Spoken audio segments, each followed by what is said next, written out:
Assalamu ala al-Husain wa ala Ali ibn al-Husain wa ala awlad al-Husain wa ala ashab al-Husain alladhina badalu muhajahum duna al-Husaini alaihi salam. Assalamualaikum warahmatullahi wabarakatuh. Azamallahu ujurana wa ujurakum bimusabil Husain alaihi salam. Qala al-Imam Ridha alaihi salam libni Syabib. Imam Ridha pernah berpesan kepada Ibnu Syabib atau Ali ibn Syabib, sahabat setia beliau. In sarraka an yakuna laka minas sawab. Imam Ridha berpesan kepada Ibnu Syabib, kalau kamu ingin memperoleh pahala seperti mislu ma liman istusyhida ma'al Husain alaihi salam, kalau kamu ingin mendapatkan pahala seperti apa yang pernah didapatkan oleh para sahabat Al-Husain yang gugur di Karbala, luar biasa. Pahala sahabat Imam Husain itu tidak bisa digambarkan, begitu luas, begitu besar. Imam Ridha berpesan kepada Ibnu Syabib, apabila kamu menginginkan pahala seperti yang didapatkan oleh para sahabat Al-Husain yang gugur di medan Karbala, faqul mata dzakartahu, maka katakanlah setiap kali kamu mengingat Al-Husain, maka katakanlah setiap kali kalian mengingat Al-Husain, katakan apa wahai imam? Beliau mengatakan, ya laitani kuntu ma'ahum fa'afuza fawzan 'azima. Ya laitani, seandainya kuntu saya waktu itu ma'ahum, bersama mereka, fa'afuza, maka saya akan mendapatkan fauzan 'azima, kemenangan yang agung. Kalau kita mengucapkan ini di saat kita mengingat Al-Husain, maka kita akan mendapatkan pahala seperti pahala mereka yang gugur bersama Al-Husain. Pertanyaannya, apakah sesederhana ini? Bukankah perjuangan sahabat Al-Husain itu begitu besar? Bukankah pahalanya begitu agung? Kenapa dengan hanya mengucapkan kalimat ya laitani kuntu ma'ahum fa'afuza fauzan 'azima, kita akan mendapatkan pahala seperti pahala mereka? Pada malam hari ini saya ingin mencoba mengupas ini. Mari kita ulangi bersama-sama. Ya laitani kuntu ma'ahum fa'afuza fauzan 'azima. Ulangi itu berkali-kali, nanti setiap kali kita mengingat Al-Husain, mudah-mudahan kita akan mendapatkan pahala seperti pahalanya para sahabat Al-Husain. Sebenarnya apa yang ingin disampaikan oleh Imam Ridha kepada kita? Kenapa dengan hanya mengucapkan kalimat ini kita bisa mendapatkan pahala berjuang bersama Al-Husain? Yang pertama, kalimat ini merupakan doktrin yang harus ditanamkan kepada kita, bahwa niat kita harus selalu bersama Al-Husain. Niat kita itu harus selalu membela Al-Husain. Niat kita itu harus tulus. Niat kita itu harus shadiqah untuk membela Al-Husain, dan ini harus ditanamkan. Kalau kalimat semacam ini kita ulangi berkali-kali, setiap kali kita mengingat Al-Husain, maka niat yang ada di dalam hati kita itu akan semakin tulus. Di saat itu kita akan mendapatkan pahala berjuang bersama Al-Husain. Inilah mungkin yang akan coba saya gali lebih jauh nanti dengan menggunakan beberapa atau membawakan beberapa riwayat. Yang kedua, dengan kalimat ini Imam ingin menekankan kepada kita bahwa dalam perseteruan antara Al-Husain dengan Yazid, kita tidak boleh berdiri di tengah-tengah. Kita harus mengambil sikap.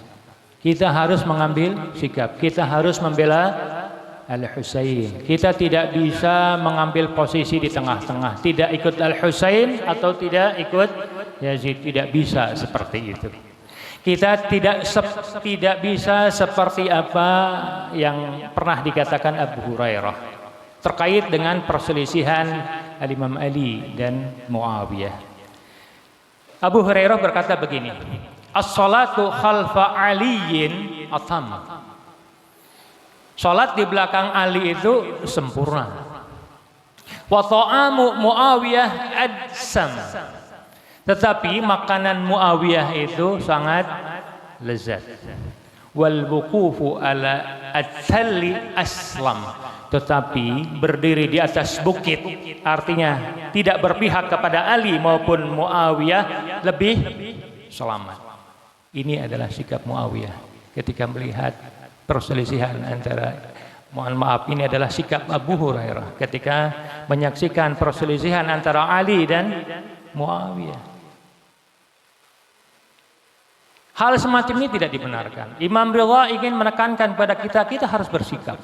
Kita harus membela Al-Husain. Ya laitani kuntu ma'ahum fa afuza fawzan azima.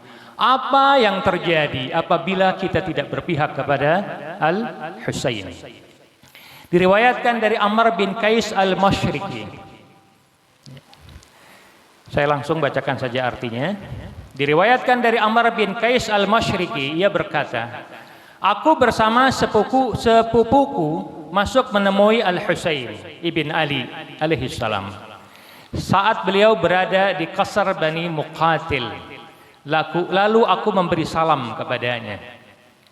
Kemudian sepupuku berkata kepadanya, kepada Al-Husain, wahai Abu Abdullah, apakah yang aku lihat ini adalah pewarna rambut ataukah rambutmu sendiri? Ya, jadi Qais melihat rambut Al-Husain itu hitam. Kemudian dia bertanya basa-basi, wahai Al-Husain, rambutmu ini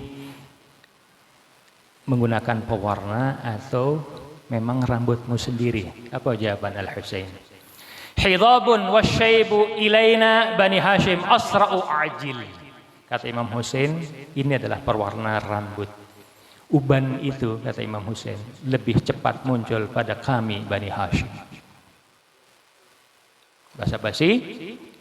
Kemudian Imam Husain bertanya kepada mereka berdua. Kemudian beliau, Imam Husain, menghadap kepada kami dan berkata, apakah kalian berdua datang untuk menolongku? Imam Husain bertanya kepada mereka. Apa jawaban mereka? Aku ini seorang yang sudah tua, memiliki banyak tanggungan keluarga, dan di tanganku ada barang-barang dagangan milik orang lain. Aku tidak tahu apa yang akan terjadi, dan aku tidak suka jika amanatku itu sia-sia. Artinya dia tidak bisa menyeru, menjawab panggilan Al-Husain. Apakah kalian datang untuk menolongku? Mereka menjawab, wahai Al-Husain, kami punya banyak dagangan, kita punya banyak amanat yang harus kami jalankan. Mereka berdua ini menolak seruan Al-Husain, menolak untuk menolong Al-Husain karena urusan dunia. Apa kata Al-Husain? Ini yang paling penting. Amali fantaliqa. Kalau begitu pergilah kalian berdua. Fala tasma'ali wa'iyatan. Ini sangat berbahaya ini. Ini sangat berbahaya. Fala tasma'ali wa'iyatan. Kalian pergilah, jangan sampai kalian mendengar seruan kami. Jangan sampai kalian mendengar permohonan pertolongan kami. Wala tarayali sawadan. Jangan sampai kalian melihat saya atau melihat pasukan saya. Hati-hati itu. Kenapa? Fa innahu man sami'a wa'iyatana. Siapa saja yang mendengar permohonan tolong kami. Wa'iyah itu permohonan tolong.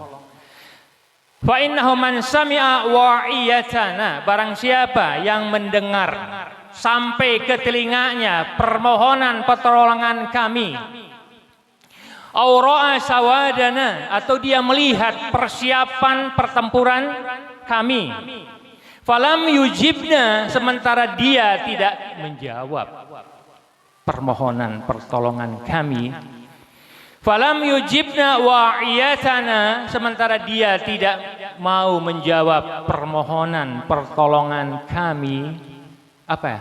Haqqan 'alallahi an yukabbihu ala man khiraihi fi nari jahannam. Barang siapa yang mendengar permohonan pertolongan dari kami dan itu tidak dijawab, maka sudah menjadi hak Allah untuk menjerumuskan dia dengan muka tertelungkup ke dalam neraka jahanam. Oleh karena itu Imam Husain memerintahkan mereka berdua untuk menyingkir, jangan sampai terdengar. Kalau sudah terdengar, maka hati-hati, Allah akan memasukkan ke dalam orang itu ke neraka jahanam apabila tidak menyeru seruan pertolongan Al-Husain. Pertanyaannya adalah, apakah Al-Husain akhirnya meminta pertolongan kita? Iya. Hal min nasirin yansuruni, hal min nasirin yansuruni, hal min mughisin yughisuni, hal min dzabin yadhubbu an khuramillah. Al-Husain meminta pertolongan kepada kita dan itu dicatat dalam kitab sejarah umat Islam. Artinya apa? Artinya umat Islam telah mendengar permohonan itu. Kalau permohonan itu tidak dijawab, kalau permohonan itu tidak disambut dengan labbaika ya Husain, maka Allah akan memasukkan ke dia ke api jahannam. Labbaika ya Husain, labbaika ya Husain, labbaika ya Husain.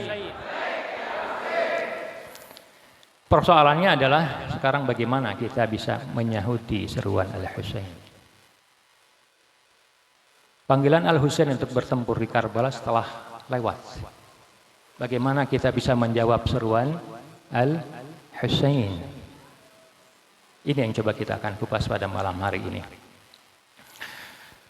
Seperti yang tadi disabdakan oleh Al-Imam Ridha alaihissalam, kalau kita ingin mendapatkan pahala seperti pahala sahabat Al-Husain, maka sering-seringlah mengucapkan ya laitani kuntu ma'ahum fa'afuza fawzan 'azima.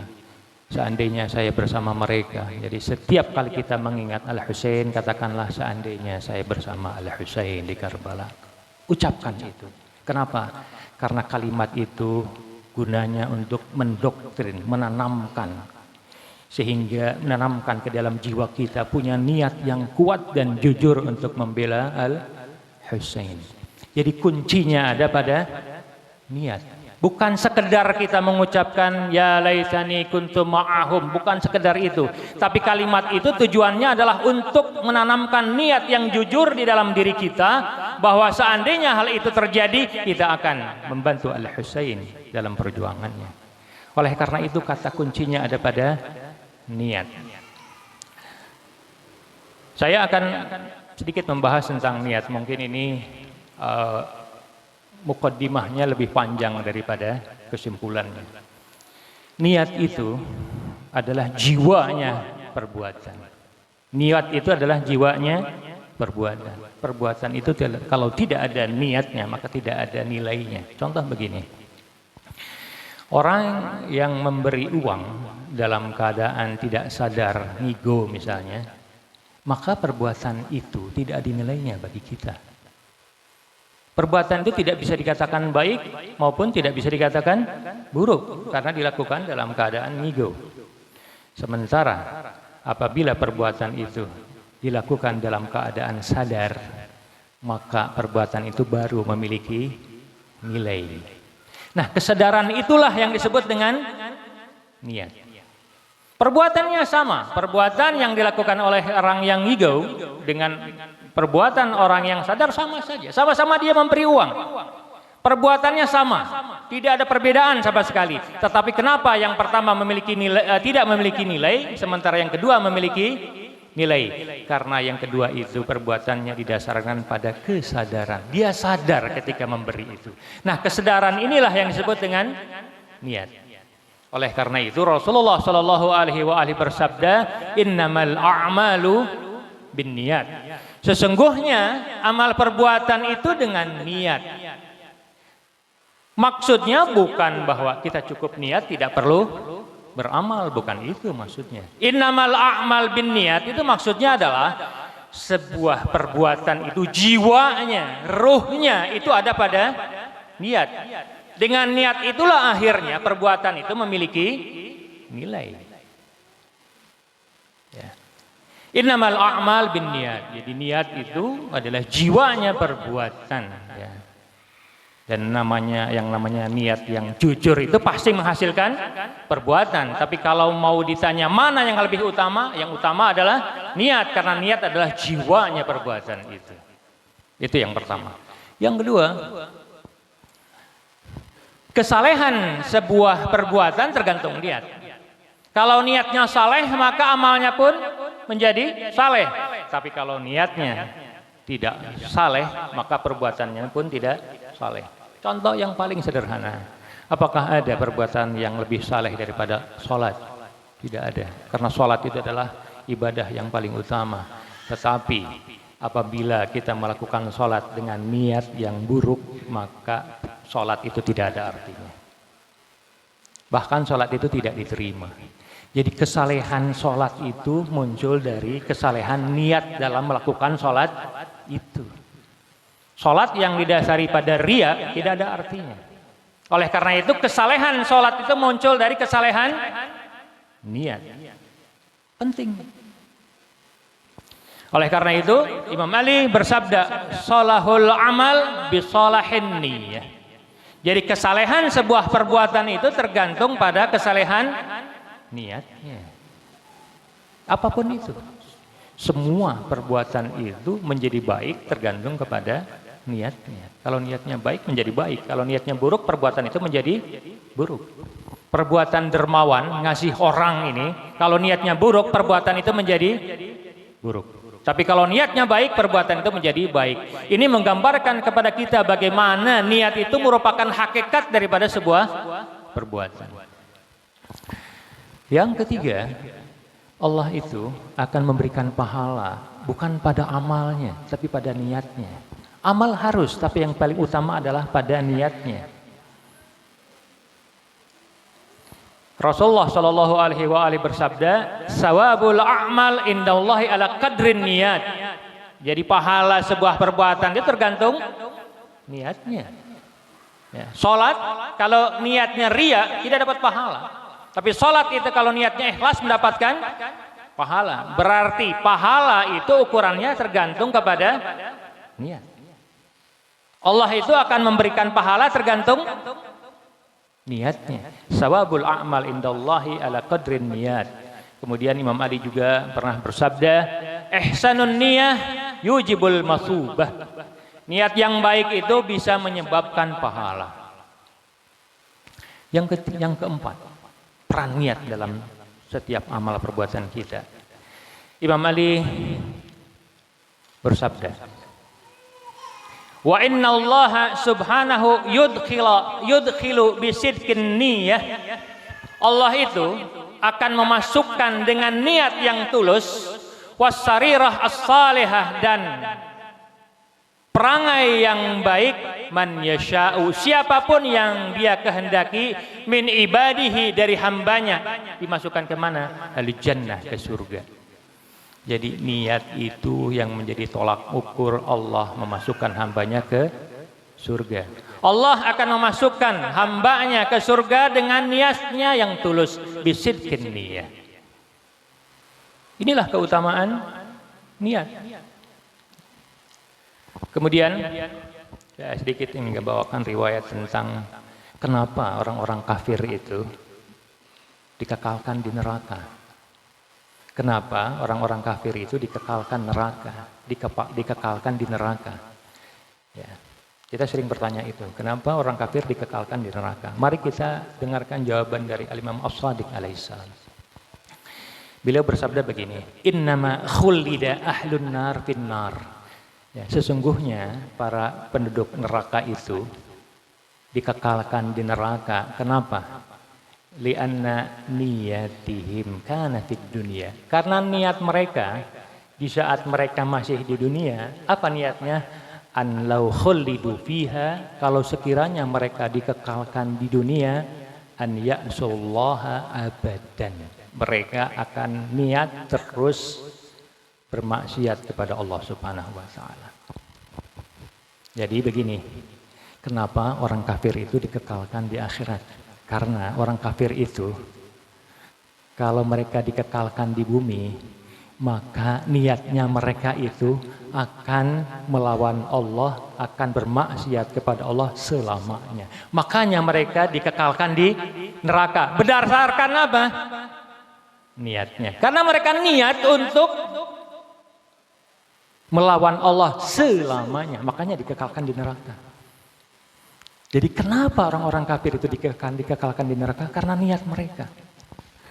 Sebaliknya, wa innama khullida ahlul jannah fil jannah. Kenapa orang ahli surga itu dikekalkan di surga? Lianna niyatihim kanat fid dunya, karena niat mereka ketika mereka masih di dunia, an law baqau fiha, senantiasa kalau senantiasa mereka dikekalkan di dunia, an yuti'ullaha abadan, mereka akan selalu taat kepada Allah Subhanahu wa taala. Oleh karena itu, karena niatnya yang semacam itu, maka dikekalkan di surga.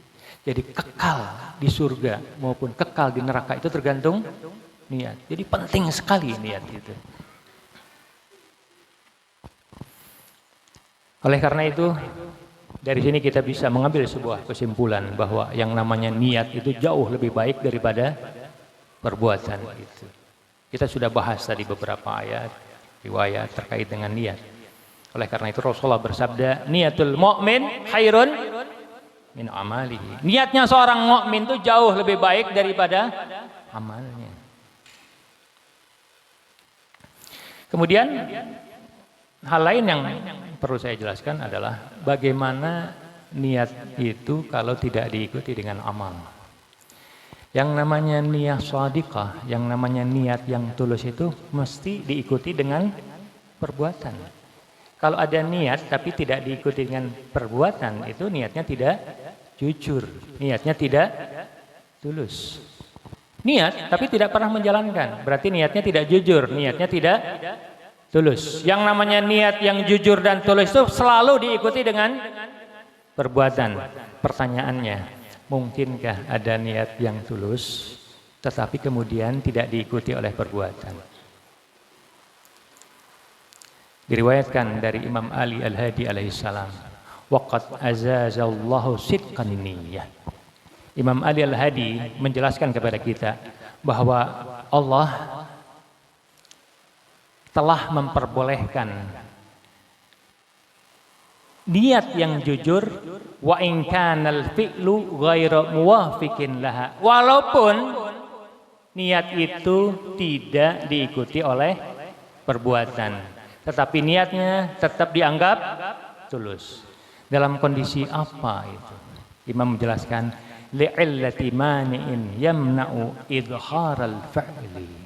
Karena ada penghalang yang mengakibatkan dia akhirnya tidak bisa menjalankan niatnya. Niatnya sudah tulus, niatnya sudah bulat, tetapi karena ada yang menghalangi dia, akhirnya dia tidak bisa melakukan perbuatan tersebut. Niat semacam ini masih dianggap niat yang jujur, yang tulus. Jadi tidak melakukan perbuatannya bukan karena keinginan kita, tapi karena ada faktor eksternal, ada faktor di luar yang menghalangi kita untuk melakukan niat kita. Maka niat kita masih dianggap niat yang jujur. Misalkan begini, kita akan sholat malam, sudah bulat, sudah tulus niatnya. Tiba-tiba di tengah malam, di saat kita akan melakukan sholat malam itu kita terjatuh sakit misalnya, sehingga kita tidak bisa melakukan sholat itu, maka niatnya tetap dianggap tulus dan akan diterima oleh Allah Subhanahu wa Ta'ala. Kenapa? Karena niat itu adalah jiwanya.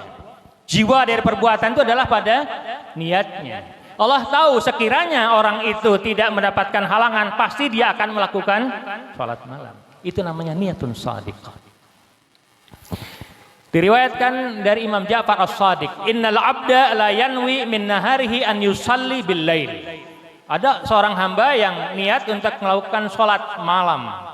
Fataglibahu ainuhu fayanam. Kemudian dia terserang kantuk yang begitu hebat sehingga dia tertidur. Apa yang dilakukan oleh Allah Subhanahu wa Ta'ala? Wa yusbitullahu lahu salatahu. Salatnya dia itu yang terlewatkan itu akan ditetapkan pahalanya. Wa yaktubu nafsahu tasbihan. Wa yaktubu nafasahu tasbihan. Nafasnya di saat tertidur itu akan dianggap sebagai tasbih. Wa yaj'alu naumahu alaihi shadaqatan. Tidurnya dia itu akan dianggap sebagai sedekah. Jadi tetap akan diberikan pahala walaupun akhirnya dia tidak berhasil melakukan sholat malam. Kenapa? Karena dalam perbuatan yang menjadi ukuran adalah niatnya. Innamal a'malu binniyat. Ini riwayat yang kedua. Riwayat yang ketiga, sesungguhnya seorang hamba mukmin yang fakir, tidak punya uang, tidak punya harta benda, kalau dia berkata, wahai Tuhanku, berilah aku rizki agar aku dapat melakukan ini dan itu dari kebajikan dan berbagai bentuk amal kebaikan. Kita seringkali berangan-angan semacam itu. Seandainya saya mendapatkan rezeki, saya akan berbuat banyak kebaikan. Allah akan terima niat kita itu. Maka apabila Allah Azza wa Jalla mengetahui dari dirinya kejujuran dalam niatnya, kalau orang miskin, orang fakir itu jujur niatnya, Allah akan menuliskan baginya pahala yang sama seperti orang-orang yang benar-benar melakukannya. Kenapa? Innamal a'malu binniyat. Jadi orang fakir itu walaupun tidak sempat memberikan sesuatu karena dia tidak punya, tapi Allah akan mencatat pahala kepadanya. Kenapa? Karena niatnya sungguh-sungguh tulus. Kenapa niatnya yang tulus tidak diikuti oleh amal perbuatan? Karena ada halangan. Halangannya apa? Dia tidak punya apa yang bisa diberikan. Itu salah satu bentuk halangan juga. Tapi niatnya adalah tulus. Riwayat yang ketiga, di hari kiamat nanti, di akhirat nanti, orang mukmin itu akan dihadapkan kepada Allah Subhanahu wa Ta'ala. Kemudian akan diperlihatkan buku amal perbuatannya. Ketika melihat buku kejahatannya, dia bergetar. Ketika diperlihatkan buku kebaikannya, dia gembira. Kemudian yang menarik, ini riwayat dari Imam Ridha alaihissalam. Yang menarik adalah kemudian setelah Allah buka itu buku pahala baik, buku perbuatan baik dan buku perbuatan buruk, Allah berkata kepada malaikat, summa yaqulullahu lil malaikah. Kemudian Allah berkata kepada para malaikat, halumma as-suhuf allati fiha al-a'mal allati lam ya'maluha. Berikan kepada saya buku catatan yang mencatat perbuatan-perbuatan yang tidak pernah berhasil mereka lakukan. Jadi Allah meminta catatan dari para malaikat tentang perbuatan-perbuatan orang mukmin yang tidak pernah berhasil dilakukan di muka bumi. Artinya mereka berniat melakukan itu tapi tidak berhasil melakukan niat itu. Kemudian fayaqra'unaha, kemudian mereka membaca buku itu. Tsumma yaqulun, kemudian orang-orang mukmin berkata, wa izzatika, demi kekuasaanmu wahai Allah, innaka la ta'lam anna lan na'mal minha syai'an. Tuhan, bukankah kamu tahu bahwa kami tidak pernah mengerjakan perbuatan itu? Apa kata Allah? Fayaqul shadaqtum. kalian benar. Nawaitumuha, tetapi karena kamu pernah meniatkan untuk melakukan perbuatan itu, fakatabnaha lakum, maka kami catat pahalanya untuk niat itu. Summa yusabuna alaiha, kemudian mereka mendapatkan pahala atas perbuatan yang tidak pernah mereka kerjakan. Kenapa? Karena mereka pernah meniatkan perbuatan itu dan niatnya tulus, jujur. Inilah kebesaran niat. Oleh karena itu, tanda-tandanya orang mukmin, kalau kita sudah tahu konsep niat ini, maka tanda-tandanya orang mukmin, menurut penjelasan dari Imam Ali bin Abi Thalib, beliau bersabda begini, innal mu'min wala yablughu bin niyatihi iradatahu fil khair. Saya langsung artikan saja. Orang mukmin itu tidak selalu mampu melaksanakan semua niat baiknya. Orang mukmin tidak mampu melakukan semua niat baiknya. Ia banyak berniat untuk melakukan kebaikan, banyak ingin melakukan kebaikan, namun hanya mampu mengamalkan sebagian darinya, dan ia menyesali apa yang luput darinya. Dari kebaikan, sebagaimana mungkin ia tidak sempat melakukannya. Dia menyesali kenapa dia tidak mampu, tidak sempat melakukan semua niat baiknya. Tapi selalu dia berniat baik. Orang mukmin itu tandanya begitu. Dia selalu menanamkan niat yang baik. Kalaupun itu tidak berhasil dilakukan, Allah akan catat pahalanya. Itu janji Allah Subhanahu wa taala. Sebaliknya, wal munafik, orang munafik, sedangkan orang munafik banyak berniat untuk melakukan kejahatan. Hidupnya hanya niat untuk melakukan kejahatan, lalu mengerjakan sebagian darinya. Dia tidak mampu mengerjakan keseluruhannya, dan ia menyesali kejahatan yang luput darinya. Mengapa ia tidak sempat melakukannya? Itu orang munafik. Ya laitani kuntu ma'hum fa'afuza fauzan 'azima. Kalimat ini ingin menekankan kepada kita, kita harus selalu tanamkan niat kita untuk selalu bersama Al-Husain. Kalau niat kita tulus, kalau niat kita jujur, Allah akan berikan pahalanya kepada kita walaupun kita tidak bisa berjuang bersama Al-Husain. Kenapa?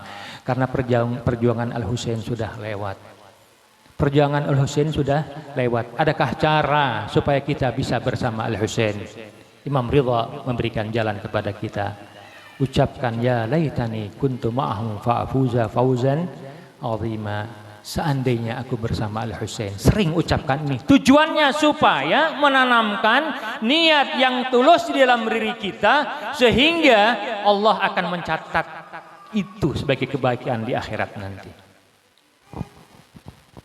Itulah cara kita bisa bergabung dengan kafilah Al-Husain. Saya akan membawakan beberapa riwayat. Pertama dari Amirul Mu'minin, dari Imam Ali bin Abi Thalib. Sesungguhnya siapapun di antara kalian yang wafat di atas ranjangnya dalam keadaan mengenal hak Tuhannya, hak Rasulnya, dan hak Ahlul Baitnya. Apa hak Ahlul Bait yang harus kita yakini?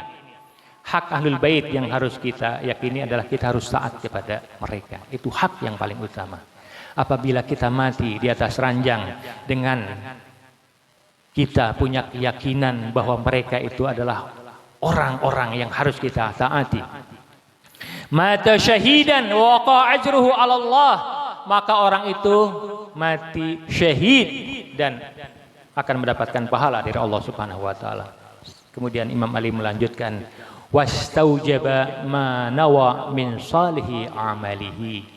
Ia, orang itu, akan mendapatkan apa yang diniatkannya dari amal saleh, dan niatnya diposisikan seperti ia benar-benar berperang dengan pedangnya.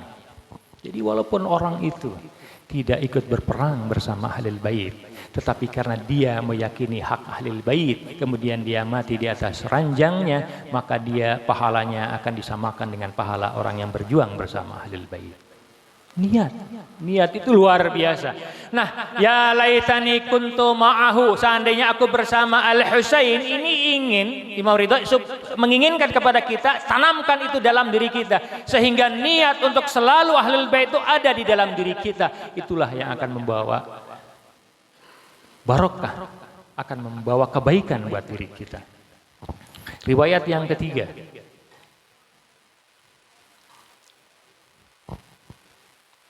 atau riwayat yang kedua, diriwayatkan dari Rasulullah Shallallahu Alaihi Wasallam. Beliau bersabda kepada para sahabatnya setelah mereka pulang dari peperangan, Inna bil Madinah qauman ma qata'tum wadiyan wala syahidtum mashhadan. Rasulullah bersabda begini, di Madinah itu ada sekelompok orang yang tidak melewati suatu lembah seperti kalian, yang tidak menyaksikan suatu peristiwa seperti kalian. Mereka tidak melihat peristiwa peperangan seperti kalian. Mereka di Madinah. Illa wahum ma'akum fihi. Tetapi percayalah, mereka bersama kalian di medan pertempuran itu. Mereka di Madinah. Tetapi kenapa Rasulullah mengatakan bahwa mereka bersama kalian? Sahabat terheran-heran, kami ya Rasulullah berada di medan perang, bagaimana mungkin mereka bersama kami? Apa jawaban Rasulullah? Qalu mahum ya Rasulullah. Para sahabat bertanya, siapa mereka wahai Rasulullah? Rasulullah menjawab, kaum yang terhalang oleh uzur, namun niat mereka tulus untuk ikut bersama kalian. Niat. Jadi walaupun mereka tidak berhasil bergabung dengan pasukan Rasulullah di medan perang, mereka itu tetap diputuskan, dianggap, diganjar seperti orang-orang yang ikut berperang bersama Rasulullah. Di mana rahasianya? Rahasia ada pada niat tulus mereka. Niatnya yang tulus. Kalau tidak tulus, tidak memenuhi syarat untuk mendapatkan keutamaan yang semacam ini. Riwayat yang ketiga diriwayatkan dari Imam Ali bin Abi Thalib. Ada seseorang yang menginginkan saudaranya ikut hadir dalam perang Jamal. Ada seorang datang kepada Imam Mahdi, wahai Imam Ali bin Abi Thalib, wahai Imam, saudara saya tidak bisa ikut berperang. Bagaimana? Sementara dia ingin ikut bergabung dengan kamu dalam perang Jamal. Kemudian Imam Ali bertanya, ahawa ahuka ma'ana, apakah saudaramu sungguh-sungguh ingin berperang dengan kita? Ingin ikut dengan kita? Naam, betul wahai Rasulullah. Apa wahai Imam Ali? Apa jawaban Imam Ali? Imam Ali menjawab begini, perhatikan jawaban Imam Ali. Faqad syahidana, dia telah ikut berperang bersama kami, bersama kita. Kira-kira rahasianya di mana? Karena niatnya. Jadi jangan anggap enteng niat itu. Mulai saat ini kita harus kuatkan niat kita untuk selalu membela Al-Husain. Caranya bagaimana? Ucapkan setiap kali kita mengingat Al-Husain, ya laitani kuntu ma'ahum fa'afuza fauzan 'azima. Kemudian yang menarik, Imam Ali melanjutkan jawabannya. Walaqad syahidana fi askarina hadza aqwamun. Bukan hanya saudaramu yang telah ikut berperang dengan kami, walaupun dia tidak secara fisik tidak hadir bersama kami. Imam Ali melanjutkan, telah bergabung dengan pasukan kami orang-orang. Saya minta sedikit perhatikan ini penting sekali ini. Kalimat yang selanjutnya ingin saya sampaikan dari Imam Ali. Walaqad syahidana fi askarina hadza aqwamun, telah hadir bersama kami orang-orang fi aslabir rijal, di mana orang-orang itu masih ada dalam sulbinya orang laki-laki, wa arhamin nisa, dan masih dalam rahimnya para wanita. Artinya orang-orang itu belum sudah.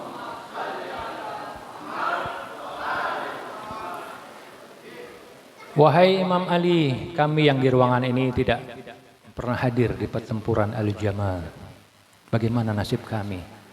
Menurut riwayat ini, tuluskan niat kita untuk berjuang bersama Ali bin Abi Thalib maka kita akan dianggap bersama Ali bin Abi Thalib dalam pertempuran itu.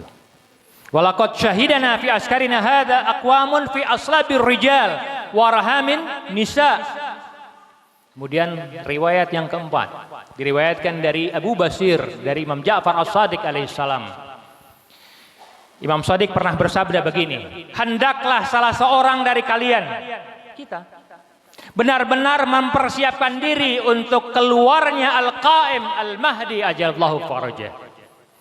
Imam Ja'far meminta kita untuk mempersiapkan kemunculan Al-Mahdi ajallahu farajah. Walaupun hanya dengan satu anak panah. Walaupun hanya dengan satu anak panah. Maka sesungguhnya apabila Allah Ta'ala mengetahui hal itu dari niatnya. Kalau persiapan kita menyiapkan satu anak panah ini, kita lakukan dengan niat yang tulus untuk berjuang bersama Al-Mahdi ajallahu farajah. Niat apa? Aku berharap agar Allah memanjangkan umurnya sehingga ia dapat menjumpainya dan menjadi bagian dari para pembantu serta penolong-penolongnya. Niat. Kita tidak tahu apakah niat kita ini sudah jujur ketika kita diminta mempersiapkan diri untuk menjadi prajurit Al-Mahdi. Jangan anggap enteng persoalan itu, ya. Karena boleh jadi di satu saatnya tiba kita bisa dikalahkan oleh dunia. Siapa yang tidak tahu Al-Husain, tapi berapa banyak yang kemudian tidak menyeru sahutan Al-Husain.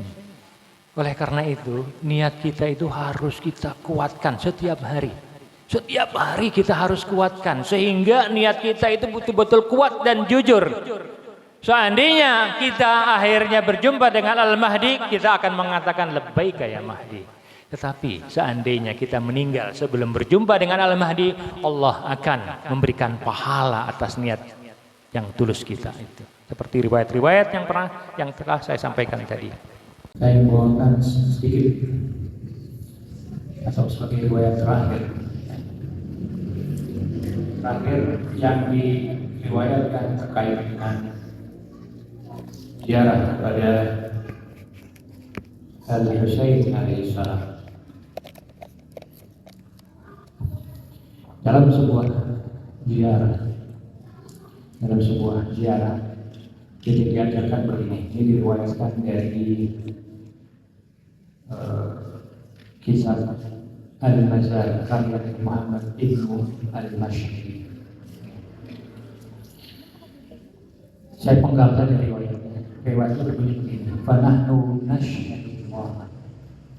Fanahnu nashhadullah. Maka kami bersaksi kepada Allah. Anna qad syarakna awliya. Bahwa kami telah turut serta bersama para wali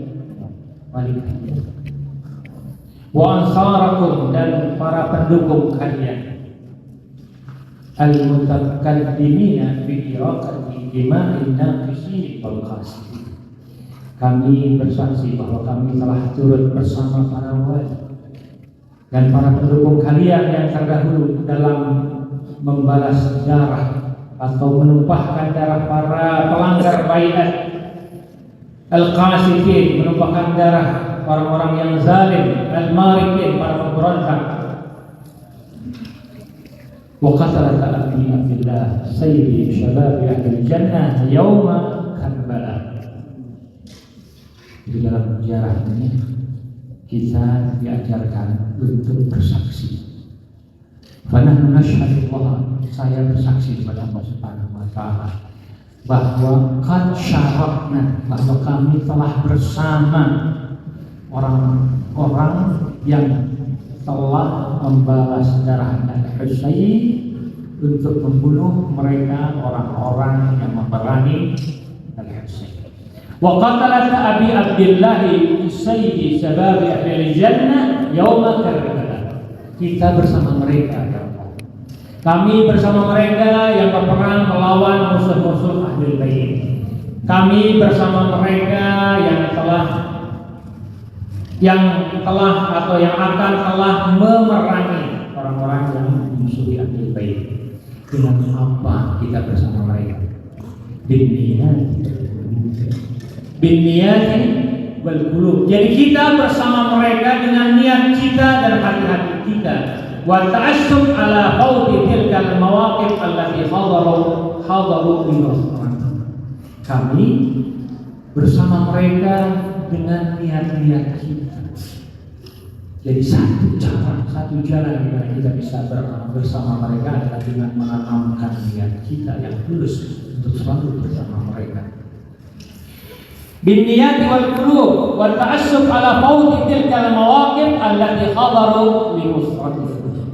Ya, kita bersama mereka dalam peristiwa-peristiwa besar itu untuk membela. Inilah doa ziarah yang diajarkan kepada kita untuk selalu kita menanam niat yang tulus untuk membela Islam. Bagaimana caranya kita menanamkan niat yang tulus itu sehingga apabila kita memang berhasil berjuang dengan Ahlul Bait tapi awalnya maka kita akan mendapatkan keagungan yang luar biasa dapat berjuang bersama Ahlul Bait. Tetapi seandainya apabila kita berhasil berjuang dengan mereka, niat kita sudah tulus.